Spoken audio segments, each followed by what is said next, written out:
Welcome back. Matthew Van డైక్ ఈ 46-47 ఏళ్ల వ్యక్తి కోసం అమెరికా అధ్యక్షుడు డొనాల్డ్ ట్రంప్ నుంచి మొదలు అమెరికా విదేశాంగ శాఖ భారత్లోని అమెరికా రాయబారి సెర్జియో గోర్ వరకు టెన్షన్ పడుతున్నారు. వారికి ముచ్చెమటలు పడుతున్నాయి. దీనికి గల కారణం మాథ్యూ వాన్ డైక్ ను భారత్ అరెస్ట్ చేయడమే. అతను ఎన్ఐఏ అదుపులో ఉన్నాడు. ప్రస్తుతం కోల్కతా జైలులో బందీగా ఉన్నాడు. వాషింగ్టన్ నుంచి అదే పనిగా న్యూఢిల్లీకి ఫోన్లు వస్తున్నాయి. మాథ్యూ వాన్ డైక్ ను విడుదల చేయాలని అమెరికా చేయని ఒత్తిడంటూ లేదు.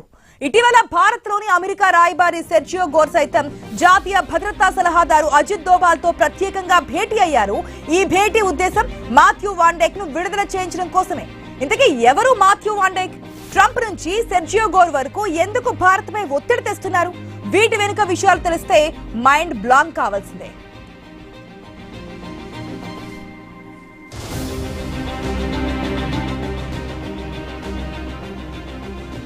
మాథ్యూ వాన్ డైక్ ఇతనెవరో కాదు, సిఐఏ ఏజెంట్. సిఐఏ అమెరికా నిఘా విభాగం అని అందరికీ తెలిసిందే కదా. సిఐఏ ఏజెంట్ గా ఉన్న వ్యక్తి భారత్ కి ఎందుకు వచ్చాడు? ఇదే ఇప్పుడు $1 మిలియన్ ప్రశ్న. అతను ఈశాన్య రాష్ట్రాల్లో కీలక వ్యవహారాలు చక్కబెట్టాడని తెలుసుకొని మన నిఘా వర్గాలు సైతం ఉలిక్కి పడుతున్నటువంటి పరిస్థితి. ఇతను ఎంట్రీ ఇచ్చాడంటే అమెరికా ప్రయోజనాల కోసం ఆయా దేశాలలో ఎంతకైనా తెగిస్తాడు. మాథ్యూ వాన్ డైక్ లక్ష్యం ఒకే ఒక్కటి, అమెరికా ఆర్మీ కోసం, అమెరికా ప్రయోజనాల కోసం ఇతను చేసే ఆపరేషన్లు చాలా కీలకం.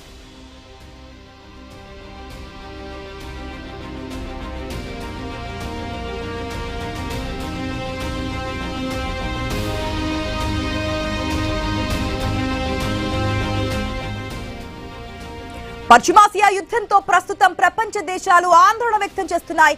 ఇలాంటి తరుణంలో మాథ్యూ వాన్ డైక్ భారత్ అరెస్ట్ కావడం చూస్తే భారత్ లో అమెరికా చేస్తున్న కుట్ర ఏంటి అనేది ఆందోళన కలిగిస్తోంది. ఇతను అమెరికా శిక్షణ ఇచ్చిన ఒక కిరాయి సిపాయి. ఈ నెల 12న కోల్కతాలో అరెస్ట్ అయ్యాడు. ఈశాన్య రాష్ట్రాల లక్ష్యంగా అమెరికా అండర్ కవర్ ఆపరేషన్ లో ఉన్నాడు. భారత్ తమకు మిత్రదేశమని చెబుతూనే భారత్ ను అస్థిరపరిచే అమెరికా ఎజెండాలో భాగంగా ఈశాన్య రాష్ట్రాలకు చేరుకున్న అమెరికా వెపన్ ఈ మాథ్యూ వాన్ డైక్.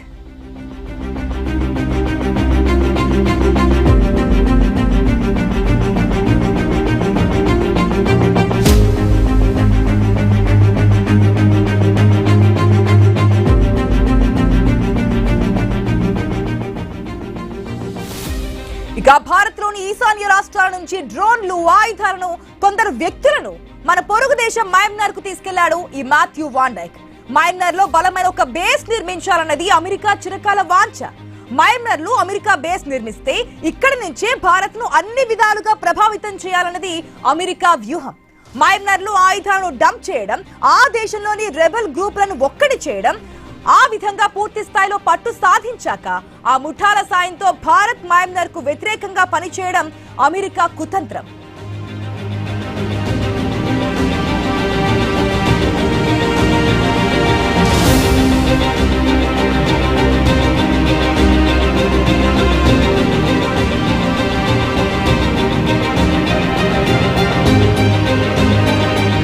ఈ మిషన్ లో అమెరికా కిరాయి సిపాయి అయిన మాథ్యూ వాన్ డైక్ యాక్టివ్ గా పనిచేస్తున్నాడు. ఇదంతా చూస్తూ ఉంటే మణిపూర్ లో జరిగిన దారుణ మారణకాండలో అమెరికా హస్తం ఉందన్నది బలపడుతోంది. ఆ కుట్రలో అమెరికా భాగం కాకపోతే మిజోరం, మణిపూర్లకు మాథ్యూ వాన్ డైక్ ల నేతృత్వంలోని అమెరికా కిరాయి సిపాయిలు ఎందుకు వచ్చారన్నది ఇప్పుడు ముఖ్యమైన ప్రశ్న. మణిపూర్లోకి డ్రోన్లు ఎలా ల్యాండ్ అయ్యాయన్నది కూడా కీలకంగా మారింది. ఈ ముఠాలకు శిక్షణ ఇస్తున్నదెవరు? ఈ ప్రాంతంలో ఉగ్రవాదులకు ఈ అమెరికా ఏజెంట్లు మద్దతుగా ఉండడం వల్లే అరాచకాలకు తెరతీశారన్నది ప్రధాన అభియోగం. బలమైన అనుమానం కూడా. అంతా మయన్మార్ నుంచి ఆపరేట్ చేస్తున్నారు.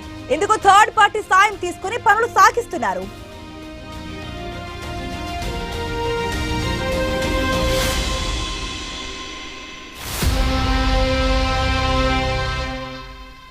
మాథ్యూ వాన్ డైక్ బక్కపల్చగా, అమాయకంగా కనిపించినప్పటికీ అతను చాలా మాయ చేయగలిగినటువంటి వ్యక్తి.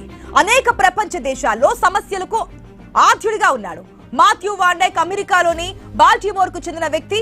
భారత్ లో ఇతని కదలికల గురించి ఉప్పందిన వెంటనే, అంటే ఇన్ఫర్మేషన్ తెలిసిన వెంటనే మన నిఘా వర్గాలు అప్రమత్తమయ్యాయి. చివరకు బిధాన్ నగర్ పోలీసులు, ఎయిర్పోర్ట్ అథారిటీ కలిసి మార్చి 12వ తేదీన కోల్కతా ఎయిర్పోర్ట్ లో అరెస్ట్ చేశారు. వాస్తవానికి కోల్కతా ఎయిర్పోర్ట్ నుంచి FZ462 విమానం ద్వారా అనుచరులతో కలిసి దుబాయ్ వెళ్లాలన్నది Matthew Van Dyke plan. Dubai చేరుకున్నాక అక్కడి నుంచి ఎఫ్జెట్ 1839 విమానం ద్వారా పోలాండ్ లోని వార్షా చేరుకోవాలని ప్రణాళికలు కూడా వేశాడు. కానీ భారత నిఘా వర్గాలు అప్రమత్తం కావడంతో ఇక్కడి నుంచి తుర్రు మనకుండానే అతడిని పట్టేసుకున్నారు. కటకటాల వెనక్కి నెట్టారు. మార్చి 14న ఎన్ఐఏ అతడిని అదుపులోకి తీసుకుని ప్రశ్నిస్తోంది.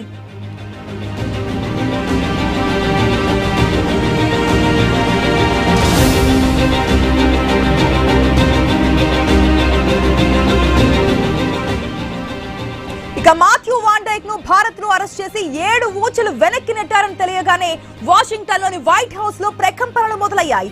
అమెరికా అధ్యక్షుడు డొనాల్డ్ ట్రంప్ కుర్చీ కదిలింది. భారత్ లోని అమెరికా రాయబారి సెర్జియో గోర్ కు సైతం ఫీజులు ఎగిరిపోయాయి. క్షణం ఆలస్యం చేయకుండా వాషింగ్టన్ నుంచి అదే పనిగా ఢిల్లీలోని కేంద్ర ప్రభుత్వంలోని పెద్దలకు ఫోన్ల వర్షం మొదలైంది.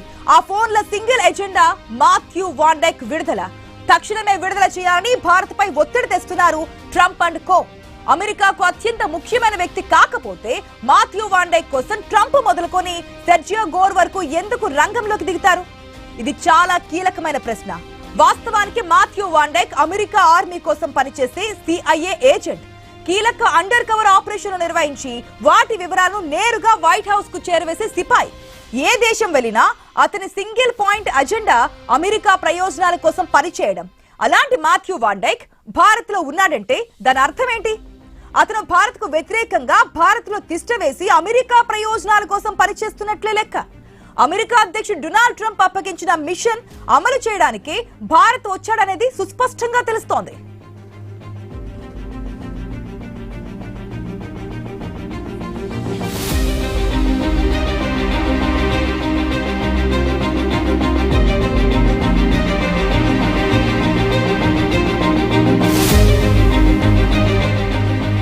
అయితే గతంలోనూ మాథ్యూ వాన్ డైక్ చాలా సార్లు అరెస్ట్ అయ్యాడు.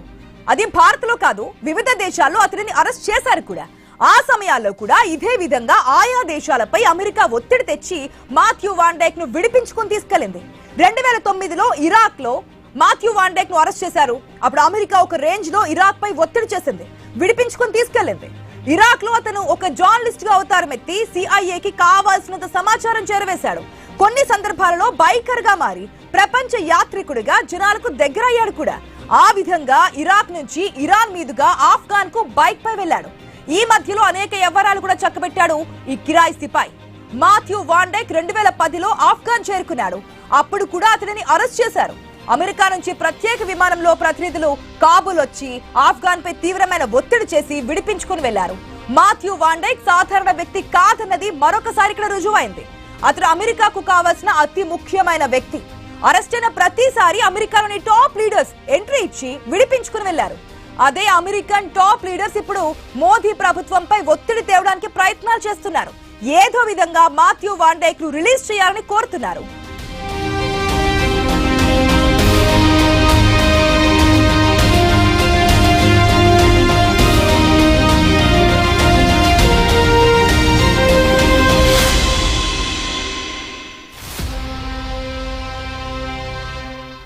మాథ్యూ వాన్ డైక్ కు కీలక రహస్యాలు తెలుసు. ఆయా దేశాల్లో అమెరికా ప్రయోజనాల కోసం ఏమేమి చేశాడో తెలుసు. ఇందుకోసమే కొన్నిసార్లు జర్నలిస్ట్ గా, మరికొన్నిసార్లు ప్రపంచ యాత్రికుడి పేరుతో బైకర్ గా మారతాడు. కానీ అతను జర్నలిస్ట్ కాదు, ప్రపంచ యాత్ర చేసే బైకరు కాదు. America CIA agent.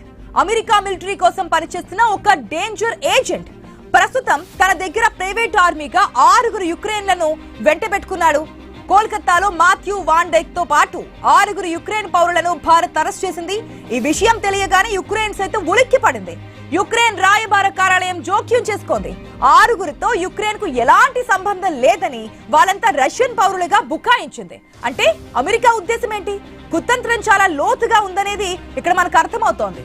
Bharat, Ukraine, Putin మధ్య విభేదాలు, యుద్ధం తరహా వాతావరణం తీసుకురావాలన్నది అమెరికా అతిపెద్ద కుట్రగా తెలుస్తోంది. ఈ క్రమంలో యుక్రెయిన్ రాయబార కార్యాలయం ప్రకటన చాలా ఆశ్చర్యపరుస్తోంది. ఇందుకు రష్యా హస్తం ఉందని యుక్రెయిన్ పేర్కొనడం అమెరికా కుట్రను బలపరిచేలా కనిపిస్తోంది. పైగా భారత్ యుక్రెయిన్ సంబంధాలను దెబ్బతీసే విధంగా రష్యా కుట్ర చేసిందని యుక్రెయిన్ రాయబార కార్యాలయం చెప్పడం ఆశ్చర్యం కలిగిస్తోంది. ఇందులో బీజింగ్ పాత్ర కూడా ఉందా అని అనుకుంటే ఉండే ఉంటుంది. భారత్, రష్యా మధ్య బలమైన బంధాలను తెంచాలని చైనా చూస్తోంది. ఈ క్రమంలో కీలక దేశాల మధ్య మాథ్యూ వాన్ డైక్ హాట్ లైన్ సంభాషణలను నడుపుతున్నట్లుగా తెలుస్తోంది.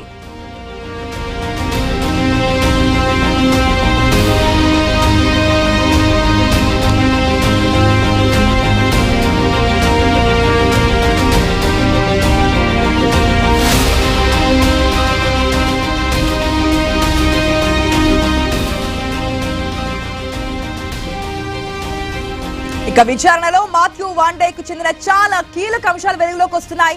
ఇతనికి ప్రత్యేకంగా ఒక గ్రూప్ కూడా ఉంది. ఆ గ్రూప్ పేరు సన్స్ ఆఫ్ లిబర్టీ ఇంటర్నేషనల్. ఈ సంస్థ ముసుగులో చెయ్యని పన్నాగాలు లేవంటే ఆశ్చర్యం కలగక మానదేమో. ఇతని కోసం అమెరికా విదేశాంగ శాఖ, CIA ఇలా చాలా పెద్దలు రంగంలోకి దిగారంటే మాథ్యూ వాండేక్ బ్యాక్గ్రౌండ్, అతని బ్యాక్గ్రౌండ్ మ్యూజిక్ ను అర్థం చేసుకోవచ్చు. అంతేకాదు మాథ్యూ వాండేక్ అరెస్ట్ ఎపిసోడ్ లో భారత్ లోని లోకల్ అథారిటీలతో టచ్ లో ఉన్నట్లు అమెరికా చెప్పడం మరింత ఆశ్చర్యం కలిగిస్తోంది. కేంద్రంతో కాకుండా నేరుగా లోకల్ అధికారులతోనే ఒక కిరాయి సిపాయి కోసం మాట్లాడేస్తున్నారు అమెరికా టాప్ లీడర్స్. ఇవన్నీ చూశాక మాథ్యూ వాండేక్ ను సాధారణ వ్యక్తిగా చెప్పగలమా? మామూలు అమెరికన్ అంటే నమ్మగలమా? అతని వెనుక ఉన్నవారెవరు? ఈ చరిత్ర చూస్తే అర్థమయ్యేది ఒక్కటే. మాథ్యూ వాండేక్ వ్యవహారంలో అన్నింటినీ జోడించేది ఒక్కటే, అదే అమెరికా నిఘా సంస్థ CIA. అతను 2004లోనే CIAలో చేరాడు. అప్పుడు మాథ్యూ వాండేక్ వయసు 24 ఏళ్లు.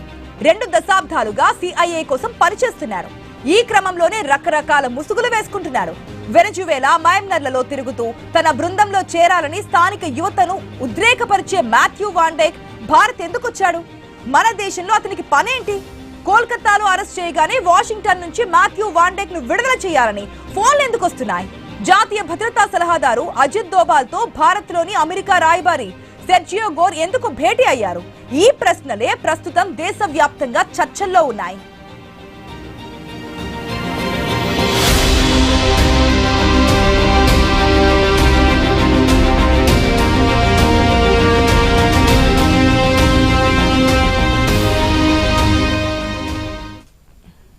అమెరికాకు టాప్ ప్రయారిటీలో ఉన్న మాథ్యూ వాండేక్ భారత్ రావడమే కాకుండా ఈశాన్య రాష్ట్రాలను తన డెన్ గా మార్చుకోవడం వెనుక ఉద్దేశం ఏంటన్నదే ప్రధాన ప్రశ్న.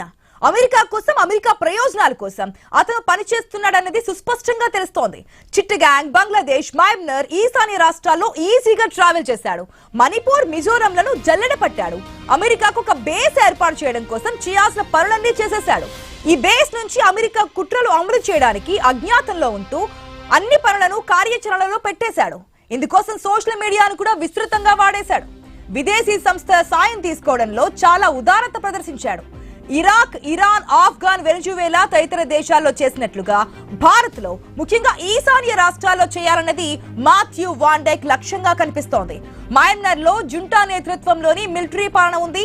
జుంటాకు చైనాతో స్నేహం ఎక్కువగా ఉంది. భారత్ తో మైత్రి ఉన్నప్పటికీ అది చైనాతో ఉన్నంత కాదు.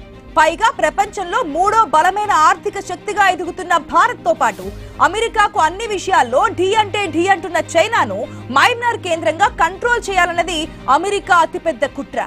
ఇందుకోసం మయన్మార్ ను పావుగా వాడుకుంటోంది అమెరికా. ఇక్కడి నుంచి ఆగ్నేయ ఆసియాను నియంత్రించాలన్నది అమెరికా కుట్రలో మరొక భాగం.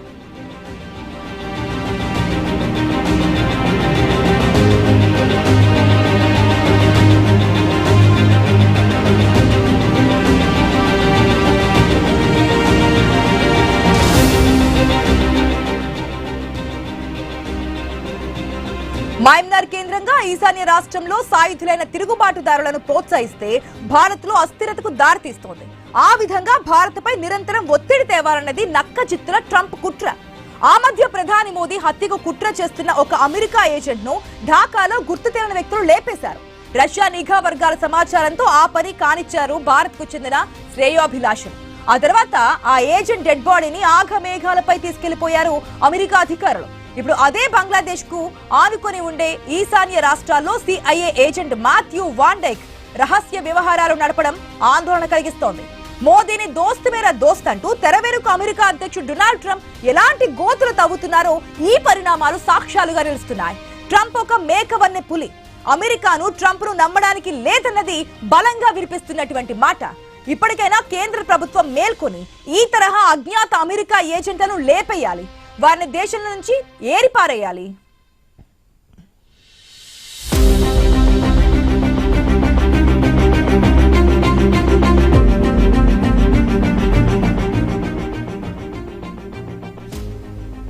ఇక మన దేశానికి పశ్చిమంగా పాకిస్తాన్ ఉంది. పాకిస్తాన్ దశాబ్దాలుగా భారత్ పై ఎలాంటి కుట్రలు చేస్తుందో మనకు తెలిసిందే.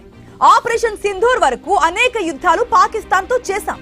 మన దేశానికి ఉత్తరం ఈశాన్య సరిహద్దుల్లో చైనా ఉంది. ఈశాన్య రాష్ట్రాలకు మరొక సరిహద్దులో మయన్మార్ ఉంది. ఈశాన్య రాష్ట్రాలే కేంద్రంగా కుట్రలు చేయాలని అమెరికా చూస్తోంది. ఈ తరహా కుట్రలను మనం ఉపేక్షించాలా?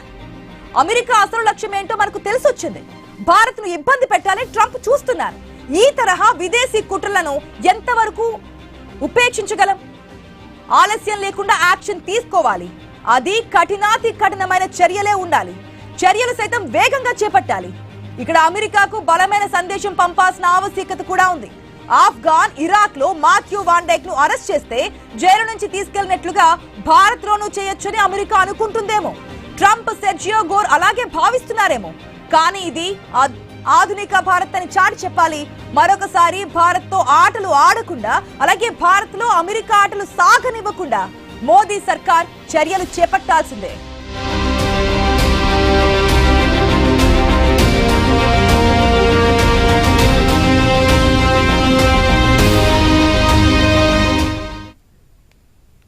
ఇవి బులెటిన్ అప్డేట్స్. For more